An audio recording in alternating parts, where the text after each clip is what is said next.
Island of death एक ऐसी जगह है कि जो भी यहाँ गया हुआ कभी लौट कर वापस नहीं आया। तो नमस्कार दोस्तों, मुजाहिद फैंस में आपका स्वागत है। तो आज की भूतिया कहानी में कोई विवाद नहीं है, अगर कुछ है तो यहाँ 1,60,000 जिंदा जले लोगों की दर्द और बेबसी है। यह कहानी बेशक हमारी कंट्री की बाहर की है, लेकिन रियल है और इंटरेस्टिंग है। और यहाँ की भूतिया कहानी और दर्दनाक एवं खौफनाक है। असल में ये रहस्यमय आइलैंड इटली में है, जहाँ जाना बैन है। इसे आइलैंड ऑफ डेथ कहा जाता है। जो लोग भी यहाँ गए उसमें से ज़्यादातर लोग आज तक वापस लौट कर नहीं आए। इस आइलैंड पर इटली सरकार खुद बैन लगा रखा है और इसकी पीछे बहुत ज़्यादा डरावनी कहानी भी है। आइए यहाँ की कुछ रियल तस्वीरों के साथ जानते हैं इस रहस्यमय आइलैंड के बारे में।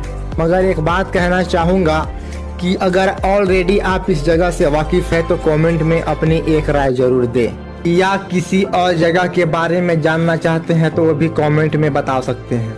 और बाकी लोगों को हमेशा की तरह यही कहना चाहूँगा कि अगर आप चैनल पे नए हैं तो चैनल को सब्सक्राइब करके घंटी का नोटिफिकेशन ऑन कर दें, ताकि ऐसा ही नई वीडियो आप तक पहुँचता रहे। आइलैंड इटली के वेनिस शहर और लीडो के बीच वेनेशियन खाड़ी में स्थित है, जिसका रियल नाम पोग्लिया आइलैंड है।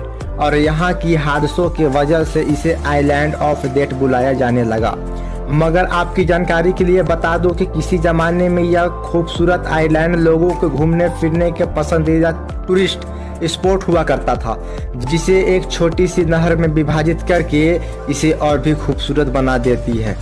लेकिन फिर कुछ ऐसा हुआ कि अब इस आइलैंड में किसी को भी जाने का इजाज़त नहीं है। दरअसल कहा जाता है कि पोग्लिया आइलैंड के राज से पर्दा उठाने के लिए जो कोई भी यहाँ गया, उनमें से ज़्यादातर लोग आज तक लौट कर वापस नहीं आ पाए। अब बात कुछ ऐसी है कि 16वीं शताब्दी में इटली में प्लेग नामक बीमारी बहुत तेज़ी से फैल रही थी, जिसके कारण इटली में कई लोग इस बीमारी की चपेट में आकर या तो मर रहे थे या मरने के कगार पर थे। पूरे यूरोप में इस बीमारी का असर सबसे ज़्यादा इटली शहर में हुआ था, क्योंकि यह बीमारी एक से दूसरे व्यक्ति में बहुत तेज़ी से फैल रही थी। इसलिए इटली की सरकार ने प्लेग से सभी बीमारी पीड़ित को पोग्लिया आइलैंड में शिफ्ट करने का फैसला किया, क्योंकि ये एक आइसोलेटेड आइलैंड था। मतलब ये जगह इटली से अलग था और ऐसी बीमारी के लिए बेहतर था। इसलिए इस जगह को प्लेग क्वारंटाइन के रूप में इस्तेमाल करने जाने लगा। जिन लोगों को इस बीमारी से मौत हो जाती थी, उन्हें भी इसी जगह में ला के दफना दिया जाता था। धीरे यह जगह बीमार लोगों से भर गई और एक समय के बाद ऐसा भी आया कि लाखों की संख्या में यहाँ मरीज रहने लगे। क्वारंटाइन जगह होने की वजह से बीमार लोगों की तादाद में बहुत बढ़ोतरी हो चुकी थी, इसलिए ज़्यादा से ज़्यादा वहाँ 40 दिन ही रखा जाता था। इन हालात इतने ख़राब थे कि जिसे भी इस आइलैंड में लाया गया वह कभी यहाँ से वापस लौट के आया ही नहीं। कुछ इतिहासकार बताते हैं कि आइलैंड पर एक साथ लगभग 1,60,000 लोगों को जिंदा जला दिया गया, ताकि यह बड़ा बीमारी से लोगों की भीड़ कम हो सके। प्लेग की विनाशकारी तांडव के बाद काला नामक बुखार ने एक बार इस देश में फिर से दस्तक दी। इटली को लाइलाज बीमारी से फिर से जूझना पड़ा। प्लेग की तरह इटली में काला बुखार का कोई इलाज न था। अनेक लोगों की इस बीमारी से जान जाने लगी, जिसके चलते बीमारी से मरने वालों की डेड बॉडी को पोग्लिया आइलैंड में बस लाके छोड़ दिया जाता था। इसके कारण यह जगह धरती पर नरक जैसी बन गई। फिर इस दोनों महामारी घटना के बाद लाखों की मौतों की जसमती गवाह रहे इस आइलैंड में सन 1922 में मेंटल हॉस्पिटल बनाया गया, ताकि लोग इसको याद रखें। और यहीं से शुरू होती है यहाँ की भूतिया घटनाओं की घटित होने का सिलसिला। इस हॉस्पिटल में रहने वाले स्टाफ और मरीजों ने दावा किया कि उन्होंने इस आइलैंड में कई भूत और आत्माओं को महसूस किया है और देखा भी है।